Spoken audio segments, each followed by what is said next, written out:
Viene Modric al centro, cabezazo. Cabezazo.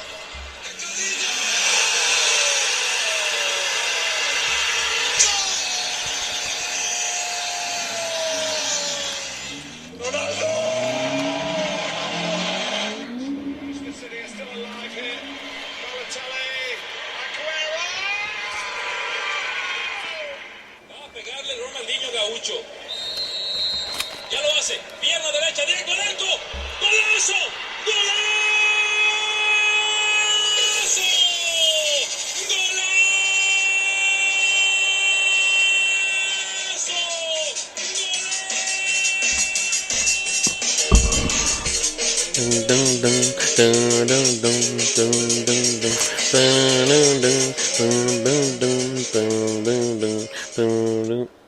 Done. Hello. Alright,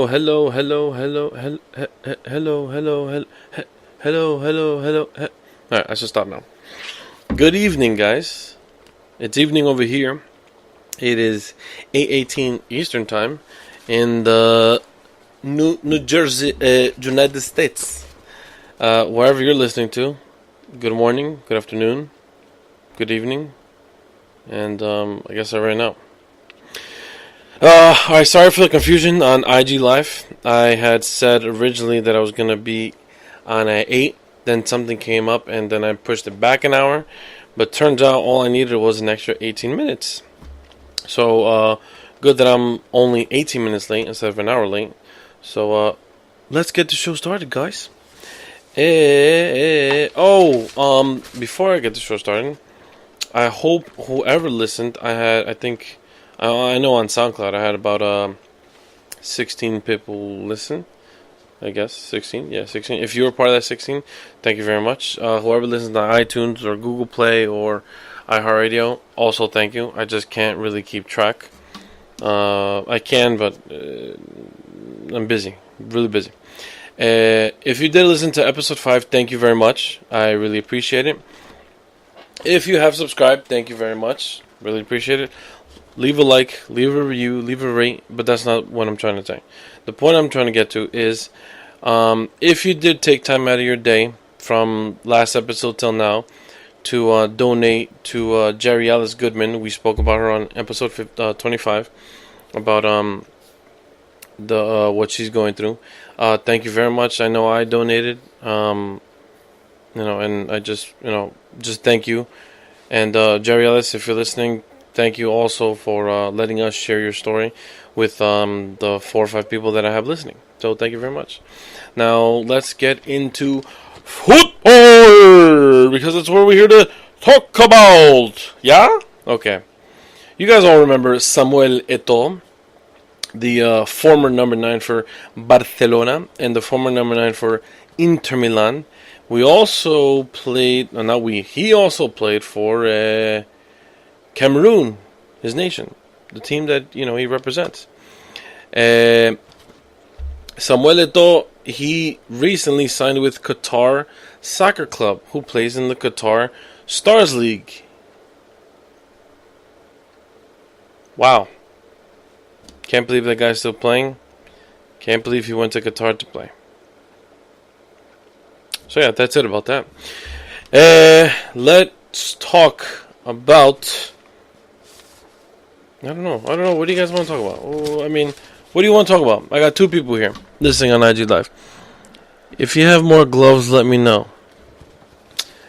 Sorry, George. This is the podcast that we are on, not the MDF merchandise. But thank you for making me shout it out. Thank you so much. Winkety wink to you. Okay, Jorge Sampaoli. You guys all know him. You should. If you don't, come on, bro. Keep up with the freaking the world of football. Okay. Jorge Sampaoli was the former coach of the Chile international national team, Sevilla, and he last was in charge of Argentina. Now he was sacked by Argentina. Why? We all know. If you watch the World Cup, you know why. Argentina wasn't Argentina. We still don't know who that team was. We just know Messi. barely. But anyway, Jorge Sampaoli was sacked a few days or a few weeks after Argentina was disqualified from the World Cup, or not disqualified, after they were dumped out, eliminated. That's the word. But now he's being looked at by the U.S., Mexico, Costa Rica, and Paraguay. They're all four being rumored to get this guy's signature going. But it looks like that it's rumored to be that he's favoring Mexico, and he wants to coach Mexico. Excuse me. I think he should go backwards. Why? Is because he did okay. He did great with Chile. But if you really look at the situation with Chile, is that after Jorge Sampaoli left, and because they won the Copa America in 2015, excuse me, he stepped down, and everybody thought, oh my God, Chile is going. Chile's not going to be the same Chile because they're not going to have the same coach. New coach, new philosophy, etc., etc., etc. But no, right after Jorge Sampaoli, I can't forget. I forget this guy's first name, but I know it's Pizzi, Pizzi. He came in charge, and they won the following Copa America. So that goes to show you that there's two ways of looking at this, because you can either say that's just a great Chile team, a great Chile national team, or you can actually say that both coaches they brought a good philosophy to the national team. Or you can say that crap. I just had it in my head. But anyway, what I'm trying to say is that there's no actual. We haven't really seen Jorge Sampaoli really take a team and really show us, some good football. You know what I'm saying? Because I'll give it to him with Sevilla. But the thing is, Sevilla, they had their team already. You know what I'm saying? And I don't want to be disrespectful to the team, or I don't want to discredit him from anything that he's done. What I'm trying to get at is I'm questioning whether he's a good coach for the U.S., for the Costa Rica, for Mexico, or for even for Paraguay. And I guess going with Paraguay would be pretty good, because they both will have that hunger. Because Paraguay, they're a country that wants to come back to the World Cup after, I think they haven't been since 2010. They missed out on 14. They recently missed out on 18, and now obviously their aim is to go to the 2022 World Cup, 2022 World Cup. Sorry. And Jorge Sampaoli, with what he did with Argentina, I kind of think he wants to come back. You would think he wants to come back and show the world, listen, I'm still here. I'm gonna show you some good football with this team. Do I think he can do it with U.S.? No, and I don't think that would be great. I don't think us Americans would like that. That wouldn't be good. Mexico, I think just because of the name, it would be, it'd be like, favored. But I don't think the Mexican fans or the Mexican team would want his signature. Costa Rica, I don't see it happening. Paraguay is the most logical and most realistic one that I see happening. But then again, it's a rumor that Mexico is his favorite destination to become the next coach. Speaking of international coaches, in other news, Jurgen Klopp to Germany. Whoa. Fooled you, because it's not happening. Alright, so why I brought this up is because Klopp was in an interview the other day, and they asked him, would you consider being the German national team coach? He said, maybe. If I am asked one day and I'm available, then I'd think about it. But as of right now, Liverpool fans, you can be sure that Jurgen Klopp is staying put. What else do we have? Gary Neville Gary Neville is supporting Jose Mourinho, which is weird because he's been kind of against Jose Mourinho for a long time now. But he's supportive of him with his signings. He says Jose is actually cleaning up Louis van Gaal's mess. His signings were really poor. Now, that's a bit harsh on the Manchester United players that Louis van Gaal signed. Like, for an example, Anthony Martial. Anthony Martial is a great left winger. I don't think you should call him a poor signing. But I get what Gary Neville is saying, and I get what Jose Mourinho is doing. What he's trying to do is he's trying to bring in some well-experienced players and some young, experienced players. But it's just, when it comes to Manchester United, the football world isn't really seeing the glory Man United. You know, those good old days, the Ferguson days, the Fergie days. We're not really seeing that. And it's kind of tough to like get mad at when you're a fan that sees both sides. For example, I am one of them, because I can see from a fan's perspective where you're like, where are the results? Where are the signings? Where is the good Manchester United? Like the style of play. You know what I'm saying? Because me personally, if my team loses playing amazing, it's unfair, yes, but I'm okay with it. I'm perfectly fine. But if my team wins playing horribly, I'm gonna be upset a little bit, honest, and that's honest. I'm being completely honest. You know, so with Manchester United, and I've been a fan of Manchester United since Ronaldo was there.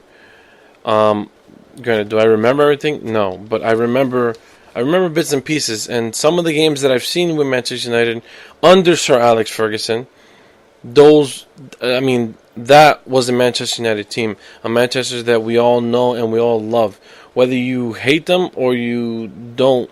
Whether you hate them or you love them, you always loved that Manchester United. Now, obviously, the rivals like Manchester City, Chelsea, Arsenal, Tottenham, they're all happy that we're going through a tough time right now. But with Manchester United, they need to. I just don't. I don't know what's going on. I don't know if it's the players, because the relationship that they have with Jose Mourinho, because it's starting to seem like the same situation that Jose Mourinho had at Real Madrid.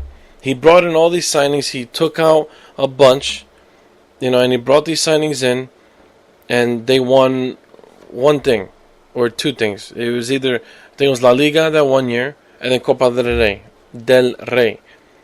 But that's it. And that's good. That's perfectly fine. As a Real Madrid fan, you're gonna accept a trophy. Well, actually, no. You demand more. But for a football club, you winning a trophy, that's great. That's perfect.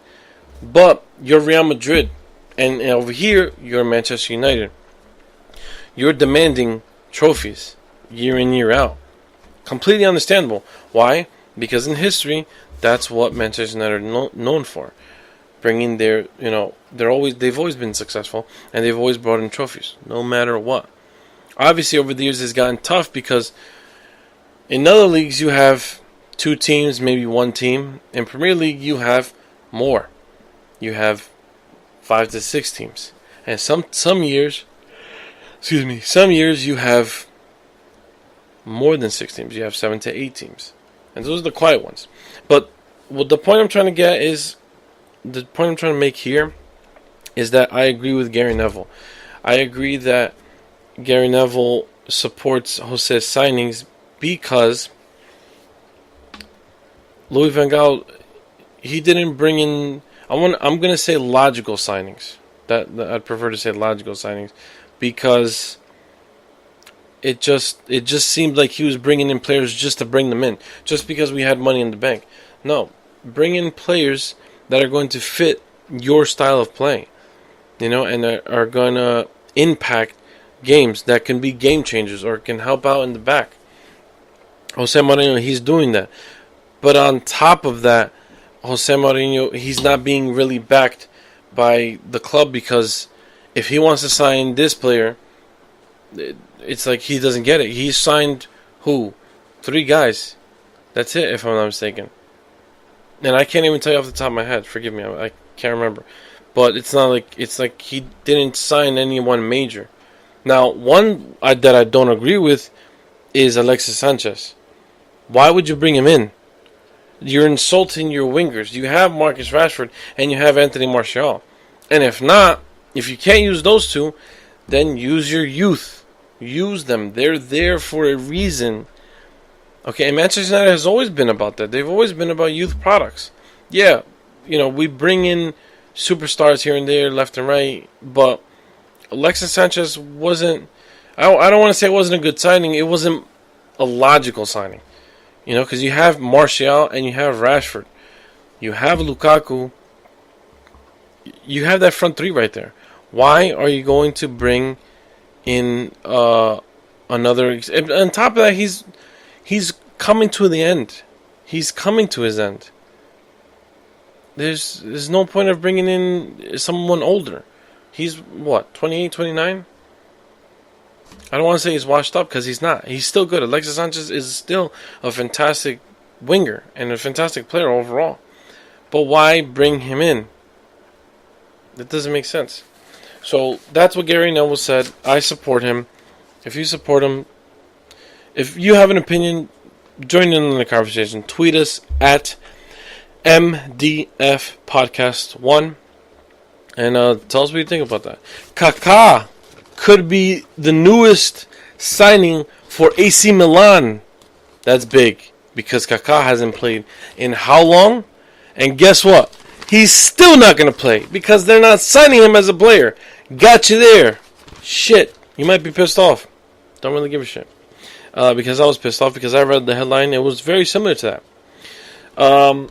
He's not going to play. He's going to join his former teammates in a similar directorial role, meaning sporting director or something along those lines. Okay, I can't really tell you off the top of my head. He claims he wouldn't necessarily need to leave Brazil, because that's where he's living right now. After he retired from playing the sport, he went back home, and now that he lives there with his family. So he said he wouldn't really need to leave Brazil. He just needs to learn the market, learn what he really needs to do. So basically, he can probably branch out, basically help AC Milan branch out and put a AC Milan academy. I'm sorry, academy. There we go. AC Milan can bring in an academy down to Brazil and then recruit from there. Have their own little base there, and Kaká could be work in that area right there. So that'd be good. I think that'd be a good signing. I think it'd be good because he's very well experienced. Excuse me. He knows the game. He knows how to play the game. He knows different players. He knows what to do. He can probably even be a coach of some sort. So let's just see what AC Milan does, and let's see if they're even interested. Because I didn't hear anything about them being interested, but it seems like Kaká's more interested. So yeah, what's next? Guys, don't forget, August 25th, there's 2 events that we, Mundo de Futbol, are going to. One is at Manchester Regional High School. Hashtag MRHS. Bam. It's their 4th annual alumni game that they're hosting, that the varsity head coach, you know him, his name is Daniel Sanchez. He was one of our guests here on the show, and he is the varsity head coach of that school, and he's been doing for the past 4 years. He has been hosting this alumni game where former students, they come back and they play against the current varsity team, and they will they'll be selling a bunch of food and stuff, so you can come, and it's basically It's basically the same event that I'm being invited to in the other one. Just this one is going to a good. I don't want to say the other one isn't going to a good cause, but this one is helping out their football program, world football, not American football. Okay, get that straight. So if you'd like to join us and join the Manchester United alumni game, it'll be. Sorry, I'm just trying to read it. It'll be from 10:30 in the morning till 3 p.m. Come in. We're bringing some stuff over there.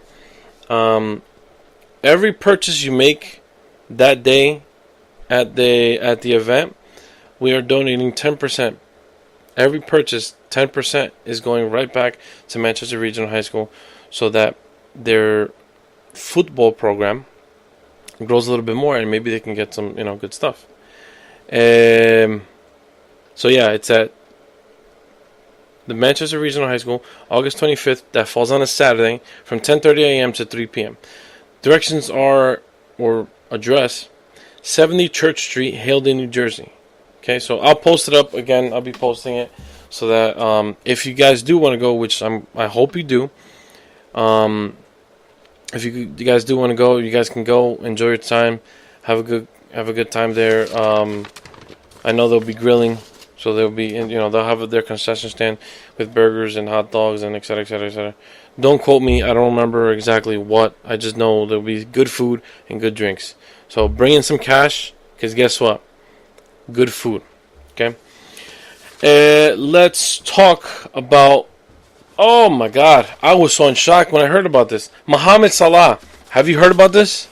Whoever's on live with me, have you? No? You haven't answered? All right. Guess what? I'm gonna tell you before you even tell me. Have enough time to text me. Mohamed Salah has been in the headlines, but not for football or football or soccer. He's not in the headlines for that. What's he in the headlines for, Andres? Well, guess what? I'll tell you right now.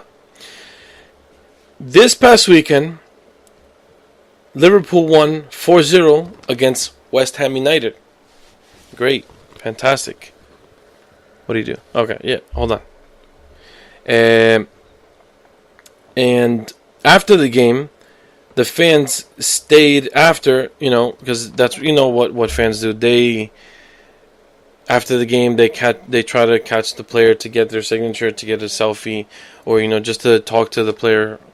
And after the game, a lot of fans stayed after to get Mo Salah's attention. And he was caught in his car driving. Okay. Yes, he was driving. So what, Andres? He was driving and texting at the same time. No, Salah. No good. Not a good example to your fans, to the kids, to everybody else. Not a good example. So, what happened? Of course, this went viral. All over Instagram, all over Twitter, I would imagine. And his own club called the police on him. That's fucked up, don't you think? I mean, whoa. Like, holy shit. Like, I'd be in shock. Like, I was honestly in shock. I was like, hold up. His own club called the police on him? That's crazy. He drove a taxi. No, he didn't drive a taxi. George, what the hell? He didn't drive no taxi. What was he doing? He was driving his Mercedes-Benz. Holy shit. Nice car, by the way. And he was texting at the same time. Like, what the fuck? You're not supposed to be doing that. Now, I see both sides of it only because, and I don't encourage driving and texting, okay? Believe me, I don't encourage it at all. And I don't encourage it at all, okay? But it was like bumper to bumper traffic, and they were barely moving. And then he was on his phone, and then when they moved, he moved. And then when they stopped, he stopped, and then he took out and, he sent a text. But, obviously, yes, you have to respect the law. He can't be texting and driving at the same time. So Liverpool, they took it upon themselves, and they told the police, and they said that the police, they made a statement saying the police are aware of it, and now they said they were going to sit down and talk to him about it. I just don't know how to react to that. I mean, it's kind of, excuse me, that's kind of mind blowing that they actually call the cops on their own player. Like I don't know how to respond to that. Like, it's kind of shocking. I mean, am I overreacting, or is it just like not a big deal? Like, I shouldn't even be wasting my time talking about this. George on IG Live says he was probably texting Florentino Perez for a move to Madrid. Okay. What I'm going to say right now is not good for kids. This should not be on PG-13, so this should be maybe rated R. Fuck you, George. Alright? Yeah, that's right. Get off IG Live. You better come back. Swear to God, man. By the way, he's a former player of mine, so don't get too mad. Okay, don't be like, Andres, why are you like that? Anyway. There was a Twitter rant the other day between Peter Cech and Bayer Leverkusen. Peter Cech being the starting goalie for Arsenal, he got the nod to start over their new signing, Brent Leno. I can't remember. So this guy or kid at Arsenal Terge, Terge, he tweeted, because Arsenal lost 2-0 to Manchester City, so he tweeted Cech with 3 crying emojis. So then Bayer Leverkusen, they tweeted back at the kid saying, "We might know a guy, ... Obviously referring to their former player, Brent Leno. I don't remember his name. So then Peter Cech responded to them saying, "At Arsenal, we share important values which make us a big club, not only on the football side. Fair competition, professionalism, and sportsmanship are the biggest ones you teach young footballers, and it's sad to see when other clubs don't share the same values." And he tagged them. He took it a bit to heart. Bayer Leverkusen kind of playing a joke. So what did Bayer Leverkusen say? They say, "Hi Peter, it seems our joke about wanting to see Leno, our former player, in action has been taken a bit more harshly / personally than intended. It was only a bit of a banner. We're all for the values you've stated and wish you and your big club all the best. Nice 1v1 save on Aguero." So they threw that in there to kind of make him feel good. Honestly, for a professional to go out and do that, no. Dude, you have more important things to do than to go on Twitter and start going on a rant. Just don't waste your time. It was just a joke anyway, so come on, relax. The new White Hart Lane Stadium is being pushed back. I mean, they were supposed to open up on September 15th to face Liverpool, but due to issues with the critical safety systems, their new stadium has been pushed back, and now they're set to start on October 28th, facing the champions, Manchester City FC. So, Spurs fans, sorry, you're going to have to stay at the Wembley. Poor Spurs fans. Sorry, I'm a bit thirsty. George on Instagram says, "My Wi-Fi keeps making the live buffer. Someone told me Messi won't play for 6 months." George, I did not hear about Messi not playing for 6 months. What I did hear was, if I'm not mistaken, there was an important game today. It wasn't that important, but it was important, to win a trophy. Oh, that's what it was. The UEFA Super Cup. I don't know if you heard, George. Ladies and gentlemen, whoever's listening, George on IG Live right now. He is a Madrid fan. Real Madrid, the white one, Los Blancos. They lost today. That's right. They lost 4-2 to Atletico Madrid. They're city rivals. Wow. It was the taxes again. About Messi? Honestly, I don't know. And that's just been going on for God knows how long. Messi would talk tax fraud, and then Ronaldo would tax fraud. Messi would talk to Ronaldo. It's annoying. It's old news. We don't need to talk about that. Who cares? What we do care about is Real Madrid losing to Atletico Madrid 4-2. Bam! Damn! Who else joined? Someone else joined? You just joined. You just missed out. Real Madrid lost to Atletico Madrid. Your rivals. Bam! Moving on. Manchester City signed a multi-year deal with Rexona. Now, if you don't know what Rexona is, you're in luck, because I didn't either. They're a company that's teamed up with, they're the same company. What was it? It was a pretty good game. That's good. Thank you. At Lewis C.44. 13 Champions Leagues, 33 La Ligas. You probably went on Google to look that up, didn't you? Because you didn't even know about your own team. Bam. Anyway, Rexona is an older company. They that was weird. They're like, they're the same company. They're just as a Degree. You guys know what Degree is. They're a They're body spray, deodorant, and all that other stuff.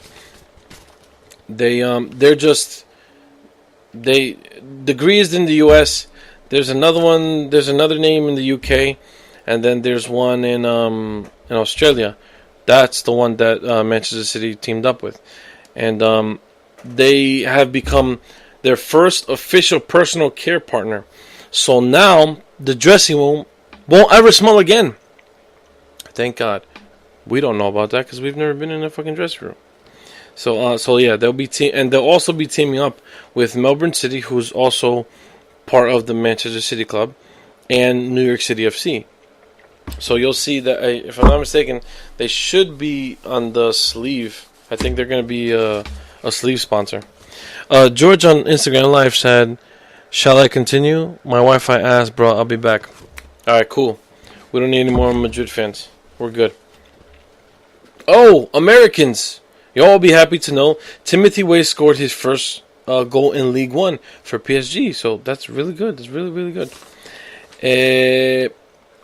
I have two important things to talk about, but I want to get all this boring stuff out. To you, it might not be boring. If it is, sorry, I just want to get this out of the way. Sadio Mane. Oh, great news for Sadio Mane. He becomes the first Liverpool player to score in 3 consecutive Premier League openers since John Barnes. John Barnes used to play for Liverpool back in the late 80s, early 90s. Now, John Barnes, he played for Liverpool. Well, I didn't get that part. But he scored in 2 consecutive Premier League openers in 1989, 1990. Then he also scored again the following one. Oh, wait, that doesn't make sense. Huh, look at that. I might have wrote it wrong. Well, it was 1989 and 1990, then 1990, and then 1991. Okay, so he did those. I did write it. God damn it. He played from 87 till 97. So he played with Liverpool for 9 seasons. Scoring 84 goals. Holy shit. I didn't even know I wrote that down. Alright, next. Next.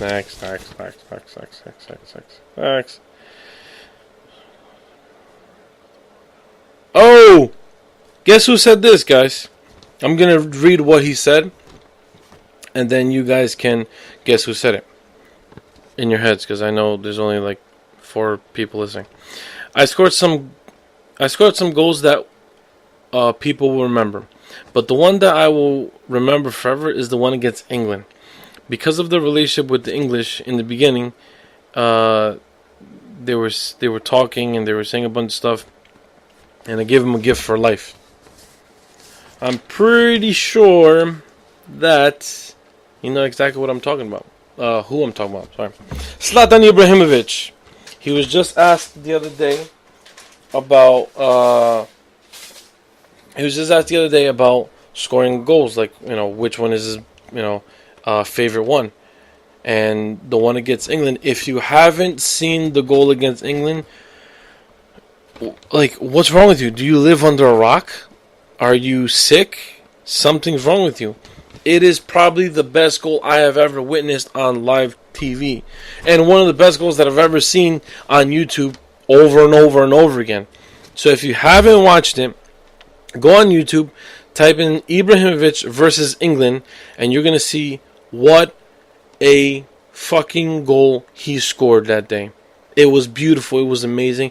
It's probably the best goals that I've ever seen in my entire life. Like, hands down. Hands down. So look it up. Ibrahimovic versus England. Look at that goal. You won't regret it. You really won't regret it. George on IG Live says, you talking about the Ronaldo bicycle kick? Oh, never mind. No. Believe me. Ibrahimovic's bicycle against England was by far better than Ronaldo's. I'm sorry. It's not because he played for Real Madrid, and it's not because he's Ronaldo, but Ibrahimovic's goal against England, the distance that he got on it, it beats anybody's bicycle in the world. Anybody's. Hands down. Nope. You can't argue with that. You just can't. So look it up. Ibrahimovic versus England. And you'll see what goal I'm talking about. Let's talk about the Spanish national team. 2 players have recently retired from playing just from the international team, national team. Gerard Piqué and David Silva. Gerard Piqué, he announced it, if I'm not mistaken, earlier this week, or right after I did the podcast. Then a few days later, David Silva announced his retirement also. Piqué played for them 102 appearances, scoring 5 goals. He's a defender, so of course you would imagine that. He won the World Cup in 2010 with them. He also won the Euro 2012. And he also won the U19 Euro in 2006. Great accomplishment. David Silva, he played for them 125 times. He scored 35 goals. He won the World Cup with them in 2010. He also won the Euro in 2008 and 2012. And he also won the U19 Euro in 2004. So, great accomplishment for both. George on Instagram says, Spain never needed Piqué. Good point, but then who would have played alongside Puyol? Because at the time, it was Puyol in center back with Piqué center back. If I'm not mistaken, Capdevila on left, and Sergio Ramos was a right back at that time. Now he's a center back, one of the best center backs in the world. So you tell me who would have been a good replacement for Piqué. Moving along. Oh, 2 things before we get into one serious topic. And then we'll move on onto the bigger things that we really need to talk about. Willian, the Brazilian winger who plays for Chelsea, claims he never would have stayed if Conte had stayed. Agreed. Who the hell wants to play for Conte at Chelsea? Granted, I would have wanted to play for Conte at Juventus because that team was phenomenal. And the style of play that he had, it fit perfect. But playing for Conte at Chelsea? Now? No. It's a waste of time. Granted, yeah, you're making some money. Great. But you're not fucking playing soccer. Excuse me. You're not playing football. It's a waste of time. It's a waste of time. The guy has... just his relationship with the players wasn't working out. So, I would agree with Willian. If Conte would have stayed, believe me, I would have been 100% on board Willian going, Hazard going, Courtois going, even though Courtois already left. But yeah, I completely agree with him. Speaking of Chelsea, Bakayoko, the French holding mid, he left Chelsea and he's loaned at AC Milan. Now, the serious topic that we have to talk about today, it's, I don't know if you heard, whoever's on IG. I have 2 people on IG Live. One I know for a fact is George, and George said, I never liked Piqué. Me. It doesn't matter if you like the player or not. Okay, if the player suits the team and it fits in the team, doesn't matter if you like the player or not. You need to fill him in. For an example, me, I don't like Neymar, but do we need him on the Brazil national team? We don't need him desperately, but yeah, we do. For an example, another example, João Miranda. I know I'm using Brazil terms only because I'm Brazilian, but stick with me. I don't like João Miranda. I really don't. I never really did. I liked him when he played for Atletico Madrid, but that's it. That's the only team that I really saw that he fit. But as of right now, I've never liked him playing for the Brazil national team. But guess what? I suck up my pride, and I say, all right, I have to accept it. And it works well, because he did well for us at the Brazil World Cup and during the qualifiers, playing against those hard teams like Uruguay, Argentina, Ecuador, Peru, Chile, etc., etc., etc. So you don't necessarily need to like your own players in order for them to do good for your country. Now, George says, you're the first Brazilian I heard to say that they don't like Neymar. There's a first time for everything. Listen, I don't like Neymar. Don't really get me into it. Neymar, the thing about Neymar is that he showboats a lot. He dives a lot. And he likes that attention. I'm not that type of player, or I'm not that type of fan that likes to see that. I'm more of a guy who likes to see a player like Coutinho. He does what he does, but he stays quiet. He does his job, wipes his stuff, and boom, that's it. He moves on. Neymar, he's the guy who likes that attention. I don't like that. He likes to showboat and dive. That pisses me. And I know for a fact, George, that pisses you off, the diving. Yet, you like him. I know. And don't comment saying you do. Bullcrap. Neymar is a diver. And I'm hoping with this loss in the World Cup, changes him into more of a man, because he was a boy and he's still a boy as of right now. But the thing is, he wants that attention. And I don't get me wrong, as a soccer player and as a guy like that who has a deal with Nike and basically is one of the faces of Nike, you want that attention. I completely agree and I completely understand. But that's too much. It's too much and it's so annoying. And in today's day, that's all it is just flashy and attention. Flash attention. It's annoying. I don't like that. Time out. George on Instagram says he's a good player, but he hyped up himself too much. I agree. Lewis C. .44, and he's not worth 222 million in my opinion. Young players shouldn't be worth so much. I agree 100%. Let's talk about that real quick before I get into what I had to talk about. Neymar, 222 million euros? What the fuck? What the fuck? Seriously, 222 million? No, he's not worth it. Nobody in the world right now is worth it. The only two people who are worth it is Messi and Ronaldo. And guess what? They're aging. Yet, they're still worth a shitload of money. Nobody on this planet, as a football player, is worth that much. It's impossible. No. Neymar is not worth that much. Pogba is not worth that much. No disrespect to Pogba. Pogba is a fantastic midfielder, very world class. He showed it this World Cup, but he's not up there. Bale is not up there. Pogba is worth 10 times more than Bale. 10 times.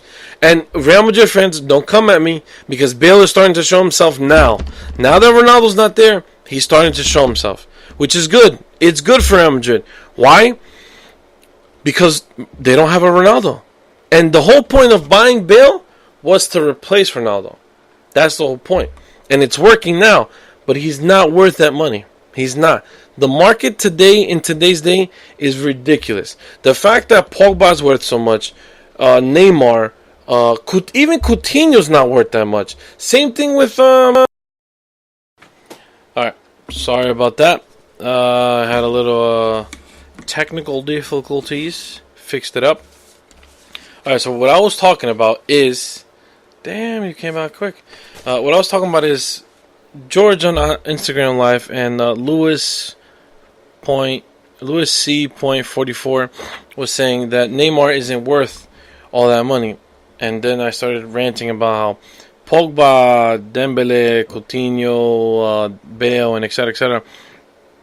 aren't worth that much. And George right now on Instagram Live, he's saying that young players shouldn't be young players worth so much. All right, fix your grammar, number one. But what you said before was that young players should not be worth that much, and it's true. You shouldn't be worth so much goddamn money. And I forgot who it was that I was talking about. I was talking to something like this to someone else. I can't remember who it was. But we were saying, what he was telling me was, was that the transfer market has to keep up with the economy in today's day. How everything is so high and so expensive, which I get, but dude, Neymar, 222 million euros? That's a crap load of money. That's not, I mean, Dembele 105, Coutinho 115 or something like that. That's a stupid amount of money. Pogba is 160 something. Bale in the hundreds. It's dumb. The only two people, like I said before, who should be worth that much money is Ronaldo and Messi. That's it. Neymar, what are you going to get from him besides showboating and diving? I'll give it to him. Some tricks here and there, and it's good.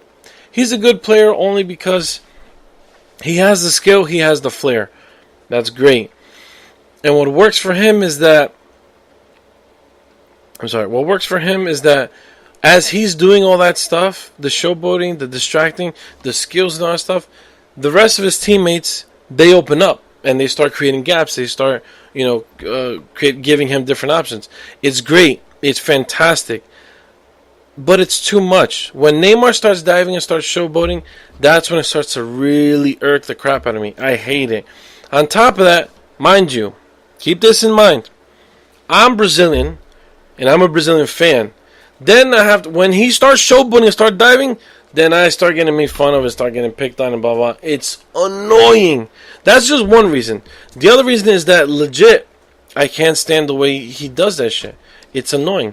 Now, George on Instagram right now, for those of you listening, not watching, is pros of being Neymar. Skillful, knows how to dress.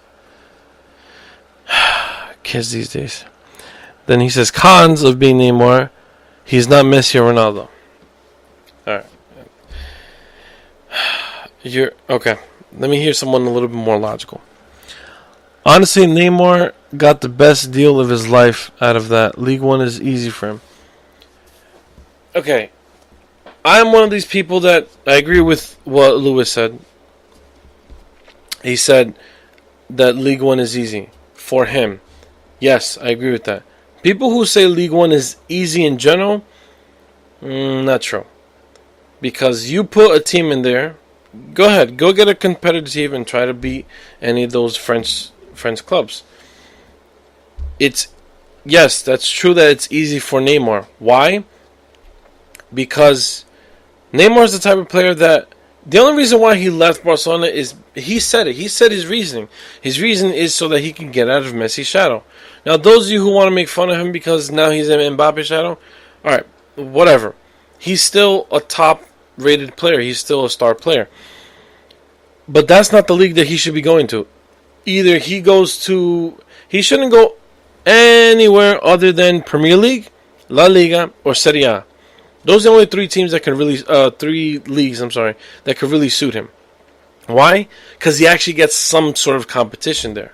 Especially Serie A now, with Ronaldo and then everybody else just signing people. Like, for example, Inter Milan signing that new guy, Keita, and then Lautaro Martinez, the new Argentina striker.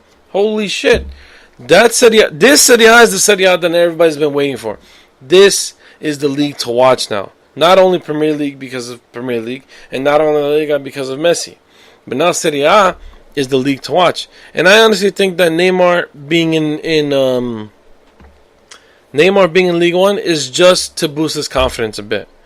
And just to actually try to get used to or try to actually pick up a team and put it on his back. Because that's what Messi and Ronaldo do anywhere they go. If Messi goes to Argentina, that's what he does. Messi goes to Barca, that's what he does. Now, obviously the difference between Barca and Argentina is that at Barca he has help. Argentina, he doesn't. He does it by himself. Ronaldo, on the other hand, every team he goes to up until now, because we haven't seen him really play, we haven't seen him play for a few months with Juventus, is that he carries the team at times, but at other times it's the team who helps him out. See, with Ronaldo, with every team that he plays for, he leads them. He doesn't necessarily carry them. He leads them to at least get them on par with his level. Now, what George is saying on Instagram is Bundesliga would be too easy as well. Exactly what I said. Not really. Bundesliga is well league, to be honest. He wouldn't fit if he went to Bayern. Not PL, well, but they're not bad. Well, the Premier League, the only reason why I would fit into Premier League is because that's when his true potential shows. His true potential would actually show with him playing in the Premier League, which would be good. It would be really good. Which team would he fit in? I don't know. I would say maybe City. Man United, I don't think. Maybe. I mean, this is the thing. I don't really know. The only team I could see him fitting in is City, honestly. Because the other teams, I don't know. I don't really see him fitting in too well. But maybe I could be wrong. One you two that are watching this, let me know. Bundesliga, he wouldn't fit in Bayern Munich. I don't think so. I agree with George. I don't think he would fit in Bayern Munich. And Bundesliga would be too easy for him too. Because, I mean, obviously, the only team that would really want him and that could afford him would be Bayern Munich. So, I don't think so. I mean, maybe even if he played for Dortmund, who knows? Maybe he could play there. And then actually, get them going. Again, as it were. But enough about expensive players and Neymar, because you don't want me to go on talking about Neymar, because I can talk hella crap about Neymar. Now, George is Ecuadorian, so maybe you'll know about this story. August 13th, today is August 15th, so 2 days ago. Sorry for that. Blank. 2 days ago, a tragedy happened in Ecuador. I don't know if you heard, George, or anybody in Ecuador. 12 fans of Barcelona Soccer Club, Soccer Club, they passed away, and 30 were injured. They were traveling back home from an away game. Barcelona SC, they were playing Deportivo Cuenca, that's in Guayaquil, and the bus was traveling, and the bus somehow overturned. It's still not. Maybe they released it a few minutes ago, or throughout the day, but I didn't hear anything. But they were on their way back home from the game, and the bus somehow overturned, and 12 fans of Barcelona SC passed away.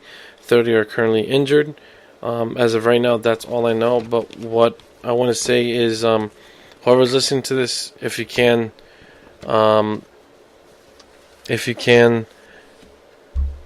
send a prayer to the families, the club, and just send a prayer to the fans, to the families of the people who passed away, to the people who are injured. If you are listening to me in Ecuador, thank you, number one, because you're in Ecuador and I'm over here in the United States. But quiero mandarle un mensaje de que voy a estar haciendo un oración para ustedes, y ojalá que todo esté bien, y gracias por escuchar. So anybody else who's listening, please just take some, just maybe 2 minutes out of your time of the day to just send the prayer to the club, to the families. And thank you again for listening. Gracias en Ecuador para escucharme, porque es un honor. And yeah, moving on. I get a little too uncomfortable with stuff like that. So alright, one of the serious things that I want to get to, that I want to talk about, it's not this. Time out real quick before I move on. I want to say IB. No, it's LB_BETO_.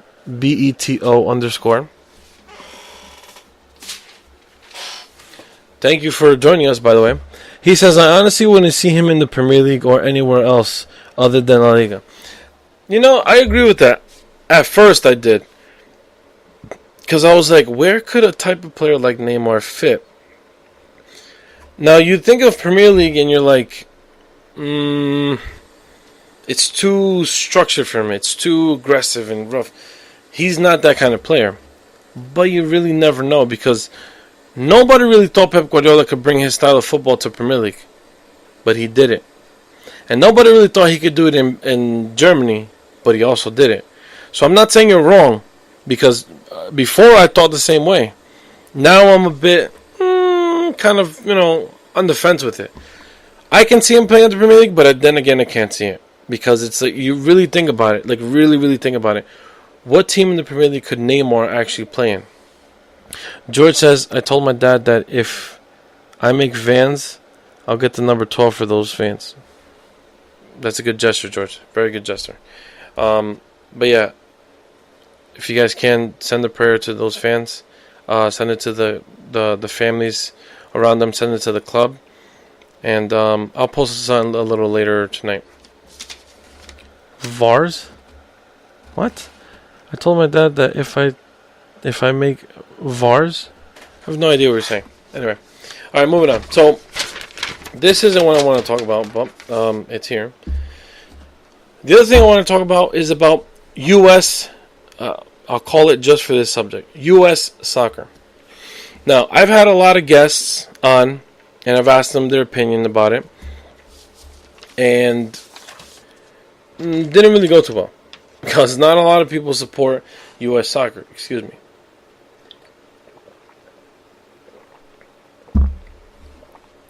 God damn, I see so good. U.S. soccer hasn't really evolved to... Man, it's been a while, G. What's been wild? Sorry, I'm talking to someone on IG Live. Actually, you know what? To the three people... Or two people. I just lost somebody. Oh, no, I got him back. To the three people who are on IG Live, thank you so much. I've been waiting for this kind of interaction since I started IG Live. The MLS. Oh, thank you, the MLS. But anyway, thank you guys for tuning in. It's great, and I hope you guys keep on tuning in. But yes, U.S. soccer, and like one of my listeners or followers right now on Instagram just said, is the MLS is wild. G, don't know what that means, but I understand it. It's evolved in some sort of way because they started out with like a handful of teams, and now they're up to about 20, I want to say 24, 25 teams. I can't tell you off the top of my head. But they've evolved because, yes, they're spreading around. They've always had soccer teams, but it's never been live. It's never been on TV. You know what I'm saying? Like, in the USL, not a lot of people know what the USL is. United Soccer League. It's considered the second division in the US. Now, not a lot of people knew about it until slowly it started, being caught. People started catching their attention. And the soccer, the style, is that there is no style. They don't have their own identity.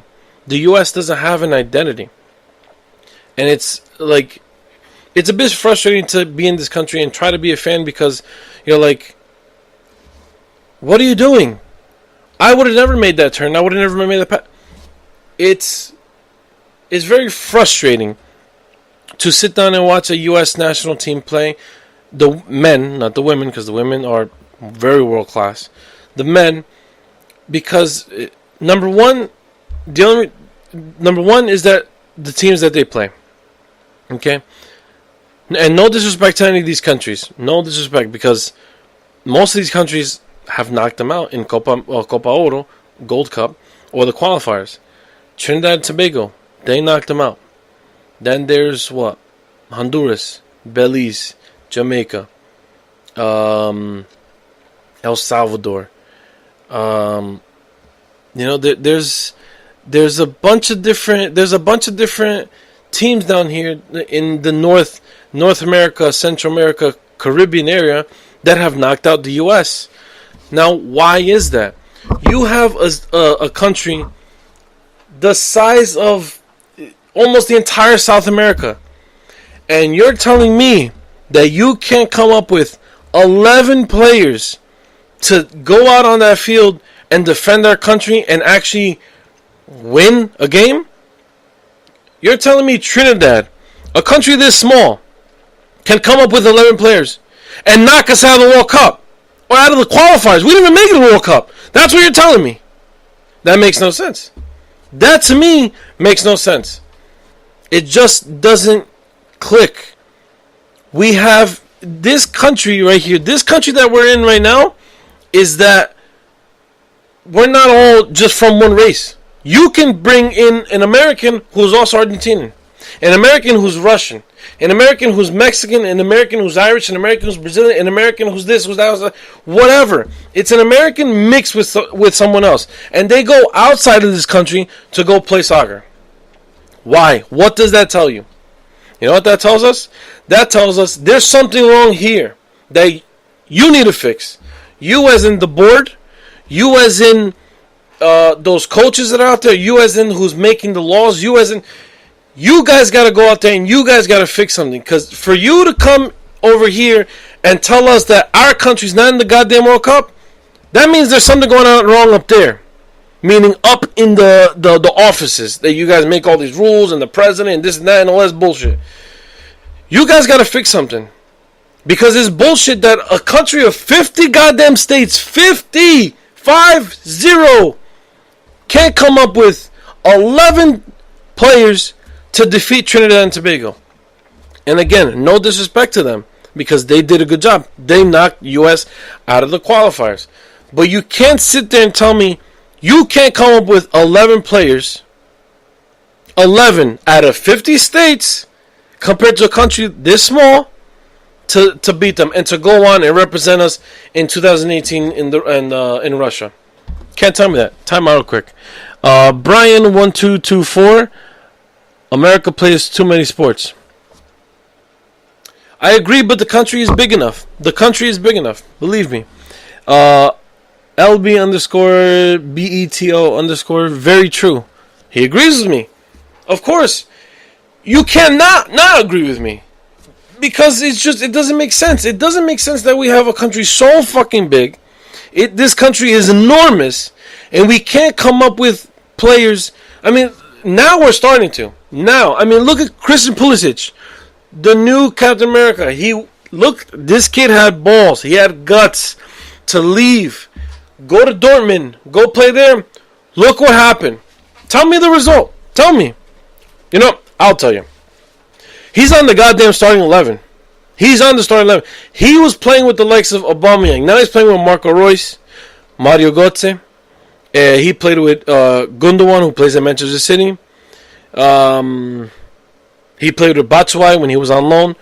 I mean, and it's not that the players who he plays with. It's how he plays and where he's playing. He's playing against Bayern Munich. He's playing in the Champions League. He played in the Europa League. He's playing against these tough teams. Why can't we get other players like him? Why? It doesn't make sense. Lewis says, to be fair, USA got knocked out by a ghost goal in the game. They had no control over it. Yes, that's very true, Lewis, and I agree with you. But if they won those other previous games, if they would have racked up points, they wouldn't have to worry about Trinidad. They could have drawn or lost, and it would be fine. We would have made it into the World Cup. But guess what? They didn't. Why? Because they were so concentrated on that old group of USA players that they brought in from 2006 and 2010. They're like, you know what? We did so good in 2006 and 2010 and 2014. Might as well bring that core group back. No! They're old!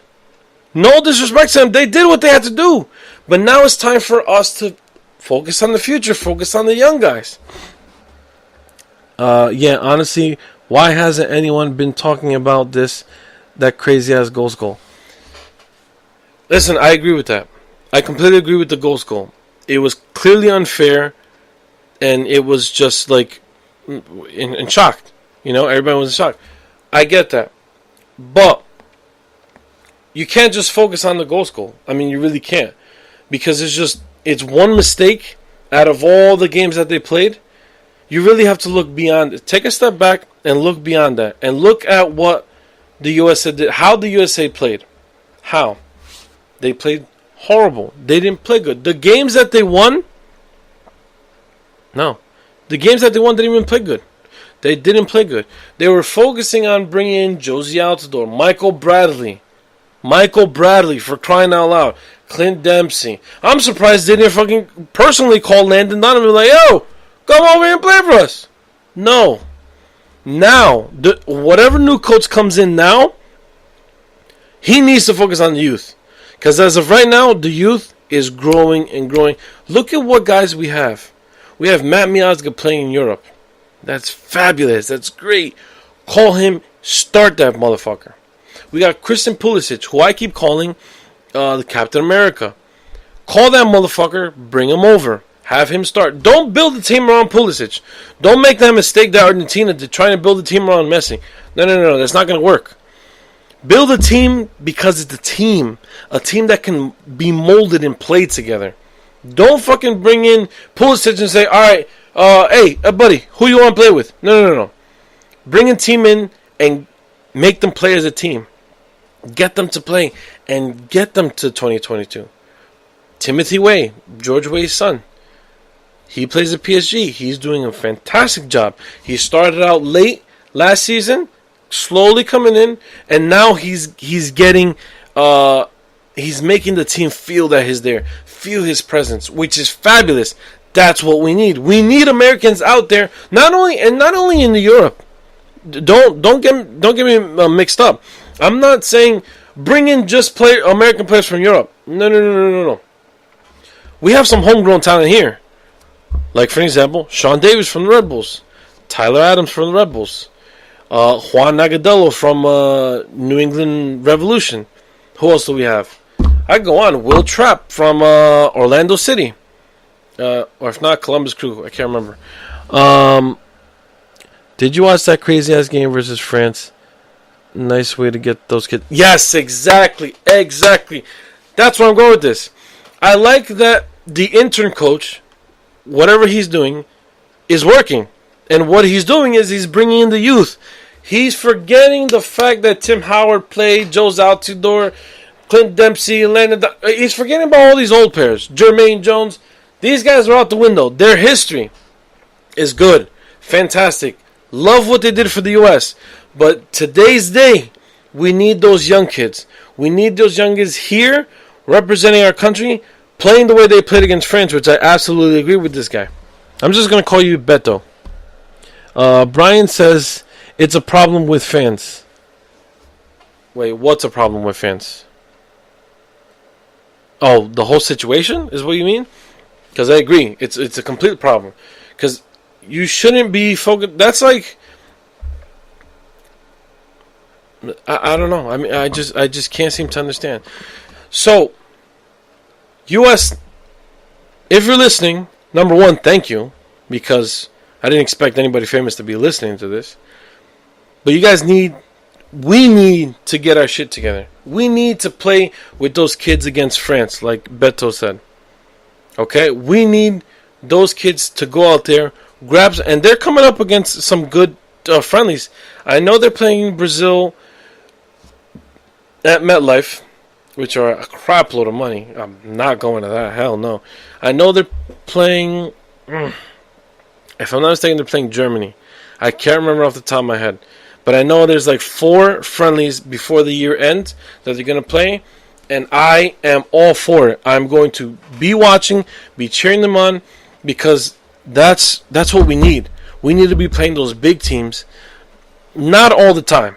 Okay? Not all the time, because we need to be playing small teams, because sometimes small teams can just come out of nowhere. Time out. Brian says, meaning that when... Hold up. Because this is so far, and my eyesight is like almost done. When you sports overall, you don't see a lot of people getting hyped to watch MLS, but you see everyone super excited when Sunday football comes on and baseball games in an American. That's true. That's very true.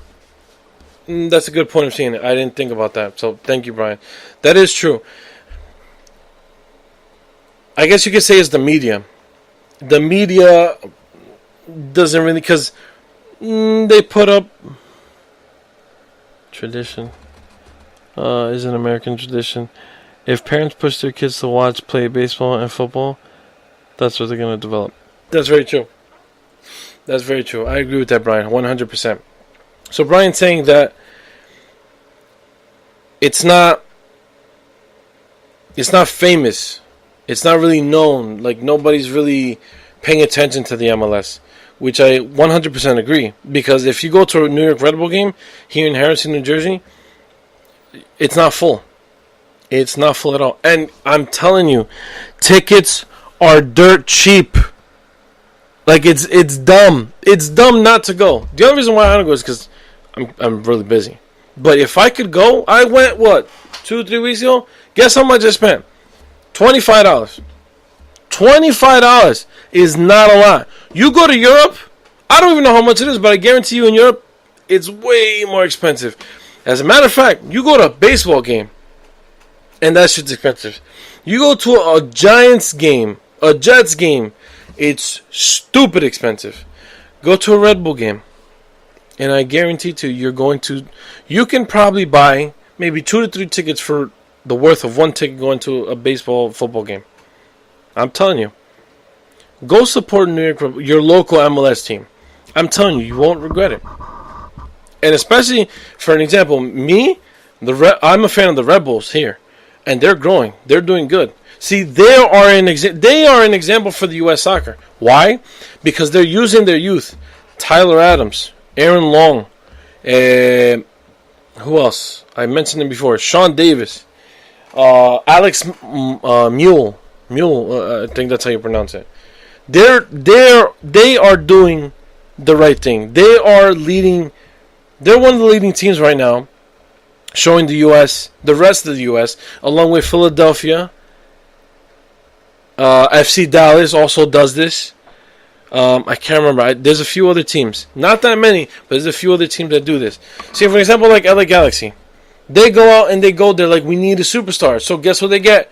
Ibrahimovic, Giovanni Dos Santos, Ashley Cole, Jonathan Dos Santos. Why? You have homegrown talent. Use them. LAFC. Who did they go out and buy? The Mexican. Carlos Vela. And then they started buying, here and there, outside. Use your homegrown talent. Use them. That's what needs to... New York Red Bulls, FC Dallas, and Philadelphia Union, right now, what I could tell you off the top of my head, are 3 teams in the MLS are doing what they need to be doing.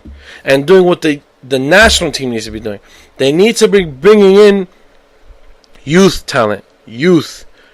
We don't need the veterans no more. We respect them. We thank them for their service for the country, for the team.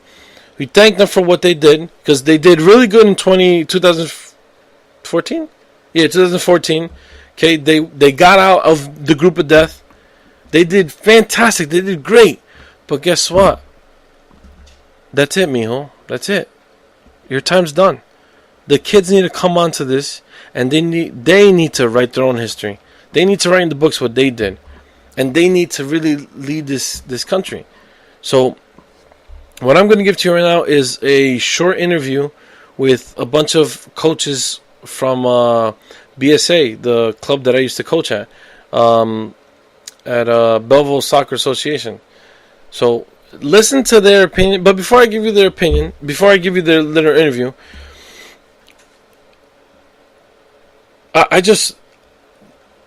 the U.S. really needs to just follow. They need to follow what Rebels are doing, what Philadelphia Union is doing, and what the FC Dallas is doing. That's what they really need to do. We're done with Josie Altidore. We're done with Dempsey. We're done with Donovan. We're done with Howard. We're done with all these fuckers. We're done with. That's it. Bye.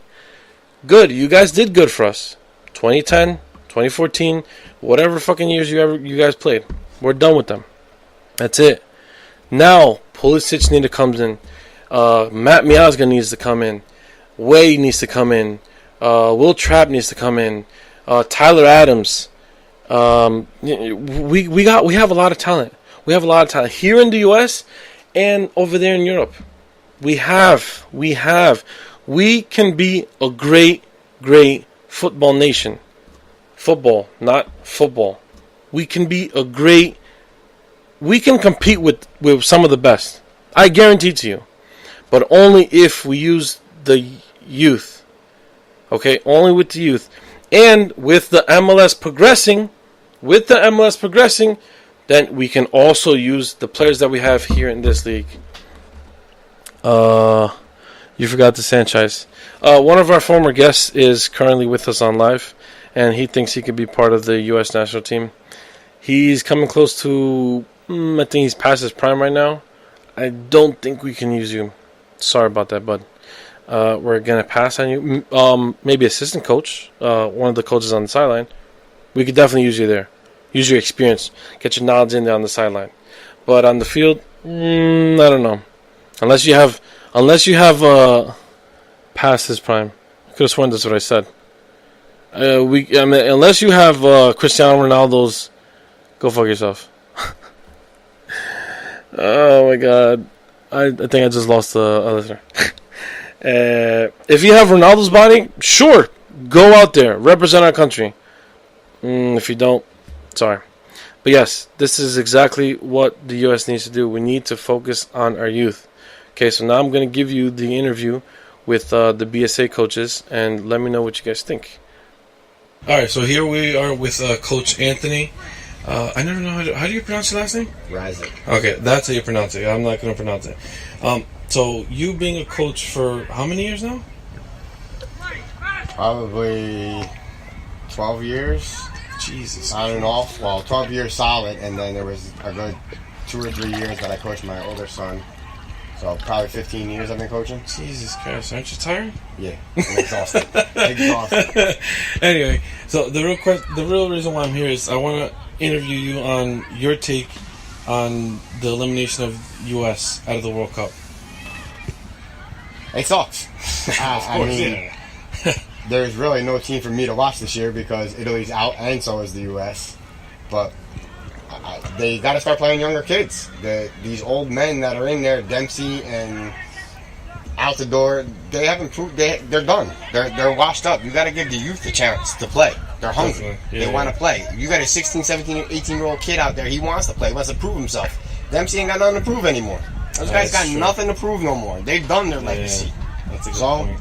Why sitting and having them play on the roster? Put Pulisic in. You can't play him and not play another young kid. Ain't nobody going to keep up with him. I think it's just simple. You got to involve more young players to the national team. You got to start working on, obviously, the U20s and stuff like that.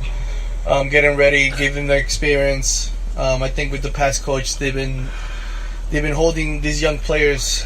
They don't give them opportunities to play the national team. They go with all players and experience, and that's why U.S. did not make it to the World Cup. In my opinion, the coaches kept relying on the old players that have made it to the World Cup before. So, with that being said, they didn't give opportunities to the youth, to the U20s, and that could do a lot of damage.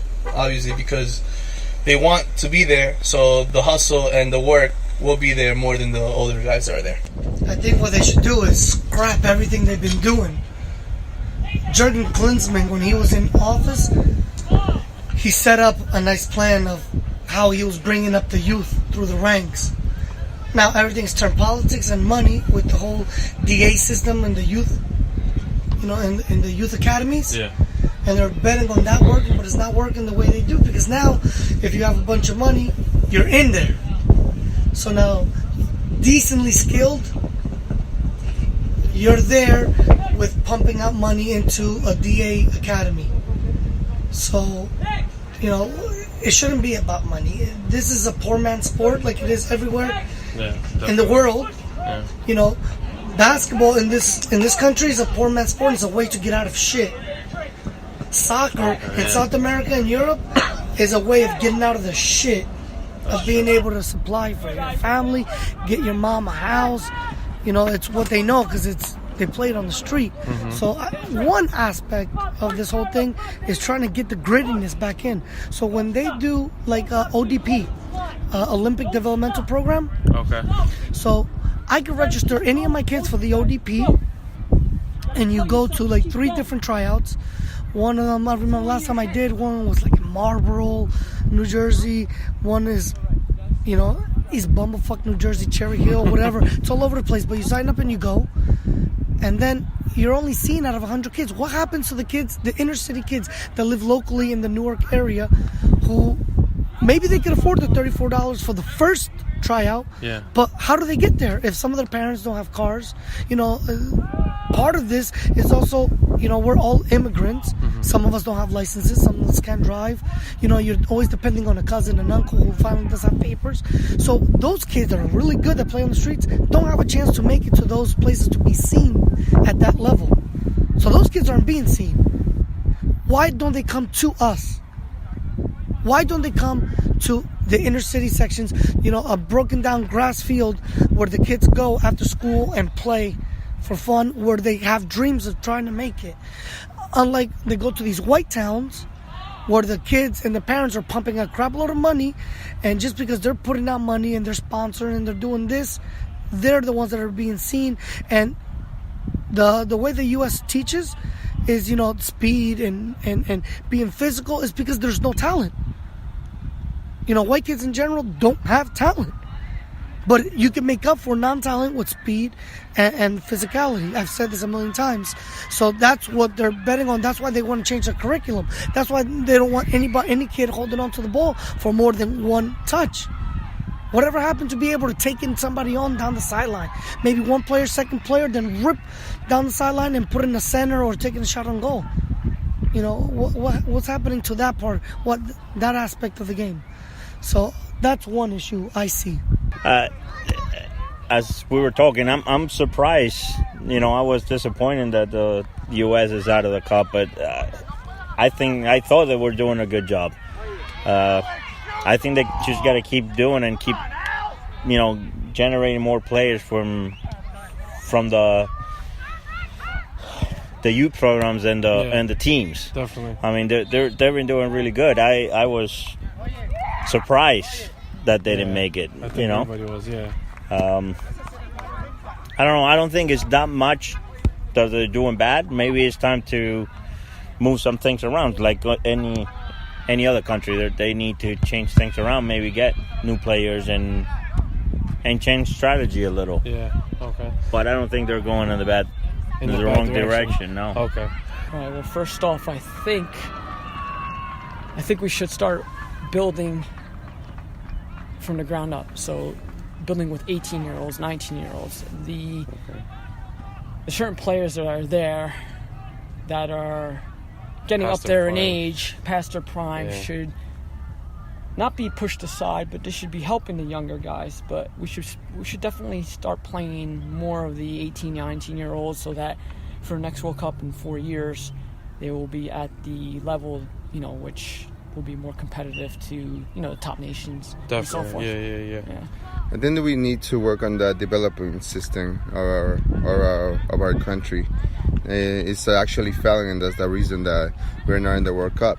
We see kids that actually go and develop outside of the United States, in Europe, and that's the reason those kids are playing the national team, but not necessarily because they play in the MLS or because they came out of one of our neighborhoods. Okay. And then we just have to work on that. I think we have to model what they do in South America and Europe to be able at least to grow the product that we have now. Well, I saw an interesting program. We have a player, I don't remember his name. He used to play in the U.S. and he coaches in Japan. 5, 6, 7 years ago, 10 years ago, I saw the program. I was surprised because I didn't know the guy, I didn't know the player. And he took Japan from you didn't even know that name, to compete to that level. And they asked him, how did he do that? Well, he started by concentrating more on the youth, making sure the youth program was solid on skills, on ball handling, not on shooting, not on stuff. Develop the skills and their individual control of the ball. Okay. This is what he concentrated at all levels, starting from 8-year-olds, 7-year-olds, all the way up. That's what he concentrated on. Before him, Japan didn't even qualify or anything. And you see what they've done so far. I don't remember his name, but you might be able to look it up. U.S. soccer has to get more involved. Maybe bring him here. Even though he's American, he never did that here. They called him from Japan to do this. So I saw the program. It was an HBO special. And I was surprised what he could do and how the Japanese kids were basically mostly training on their footwork and control. That was 90% of their training. So by the time they got older, that there was a lot of control. And you can tell by the Japan team, they have a lot of control of the ball. They really control the ball. So you got U.S. has to start at that level of dealing with the farm, because this is where we get our kids from. Exactly. Our players from right here. Yes. It doesn't start when they're in high school. It doesn't start when they're in college. Yeah, exactly. It can't start there. So they have to do more than what they're doing. They do somewhat, but they have to do more than that. But as far as our pros, our guys that go to the Olympics, I think that I agree with some people that think that we should have incorporated younger players that we saw that had the ability, even if you had to risk experience. But you need to bring the people up, because the old guys are not going to be there forever. Yeah. So I think that the best thing that they should have done and they should do next year, keep a couple of the key players that are pros and they have experiences, specifically in the midfield, because they can settle the game down and they can look at the field, whatever, exactly. And then bring the forwards, the fresh legs to forwards, and defense will have to be pretty fast.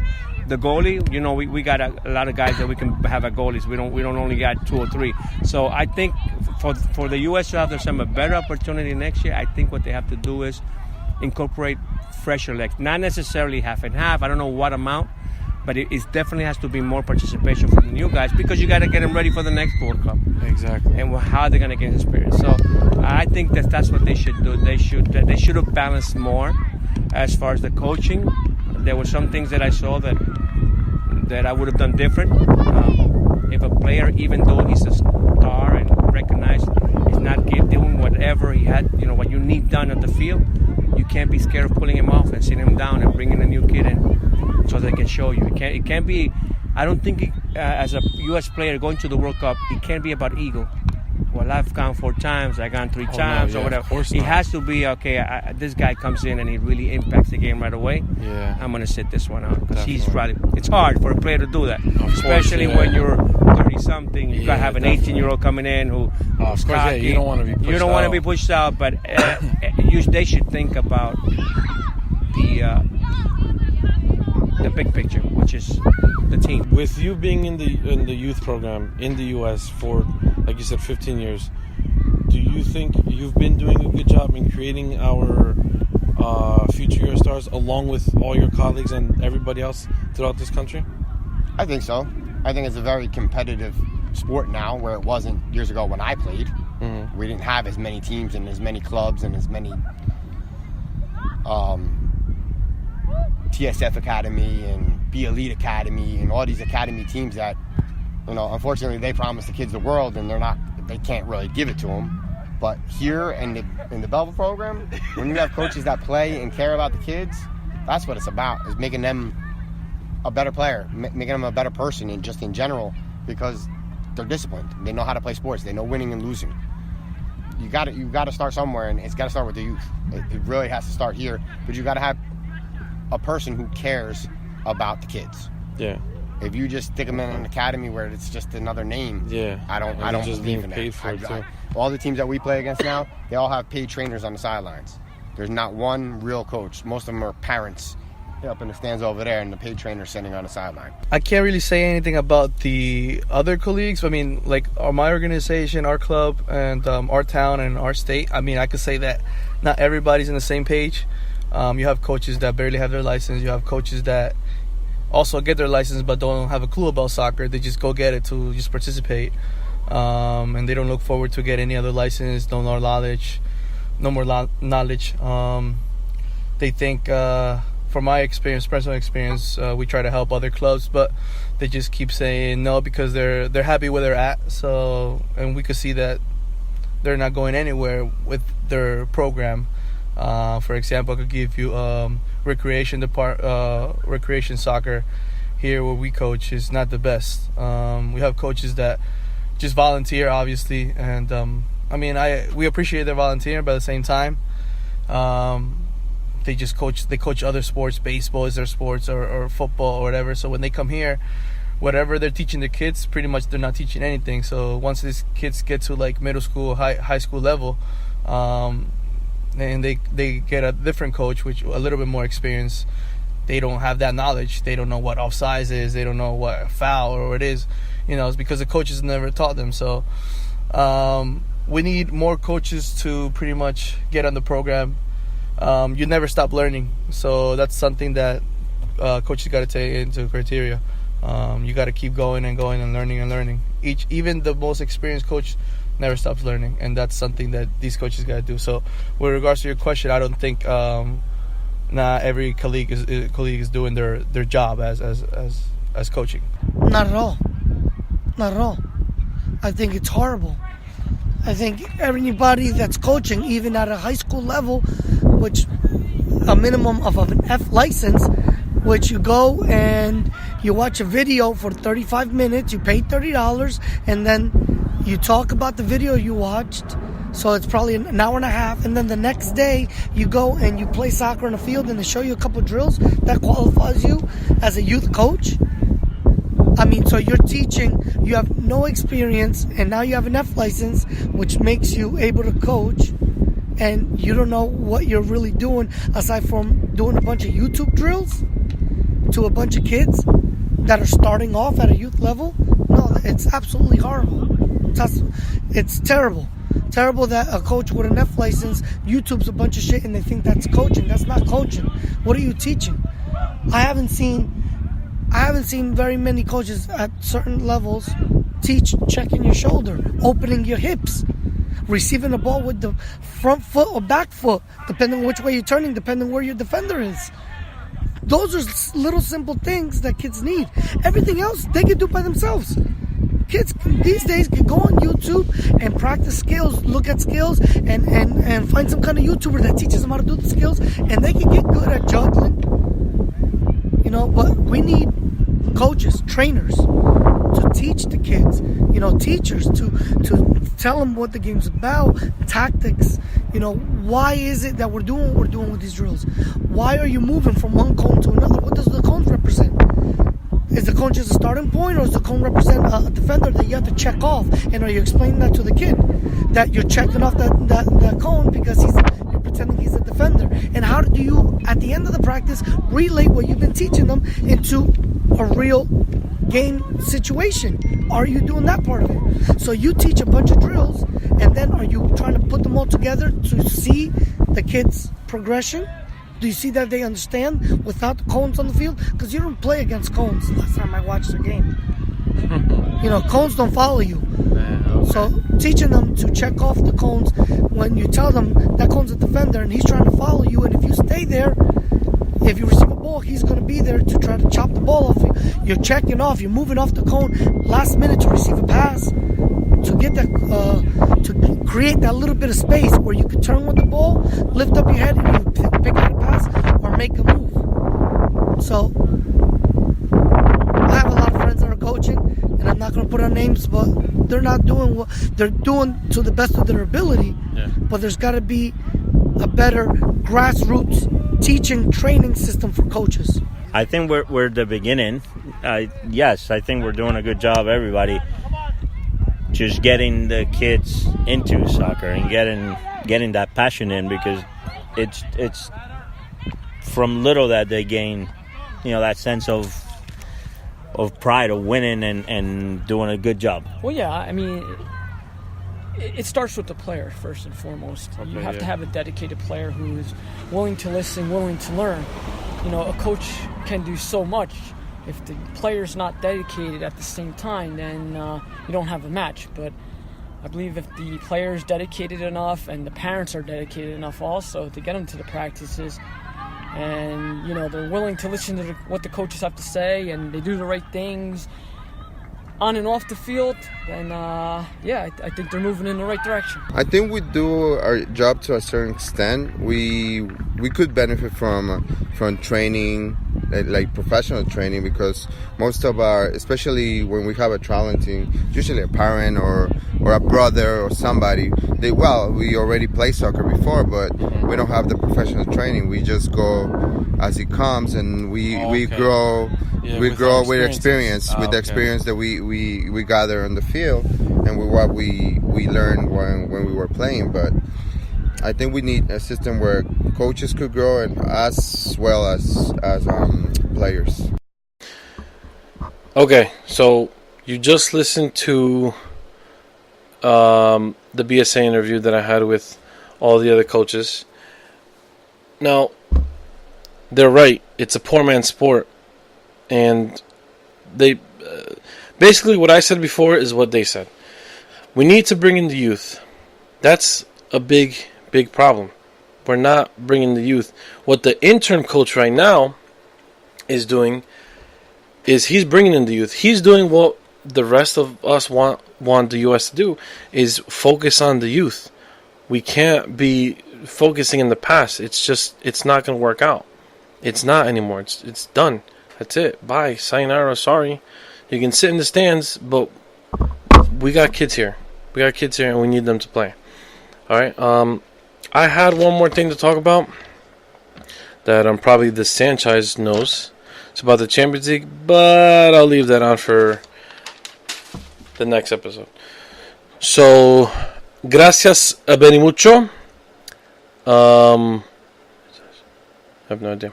Thank you very much for listening to episode... Oh, God, now they're both teaming me. All right, you know what? I'm going to let whoever's listening go, because I have 2 people attacking me on Instagram Live, and I don't think it's very good because they're family, and I'm pretty sure I'm going to see them on Saturday. Hopefully they forget this, and none of this means anything to you guys, because I know... Don't leave. That's a trap. It's a trap. Okay, I'm going to pause this real quick. Alright guys, well, until next time, I will be doing a episode Sunday. So whoever's here besides these 2 people attacking me, I'll see you Sunday, 3 p.m. Don't forget. Ciao, ciao. Au revoir. I'll leave this on so you guys can hear this part.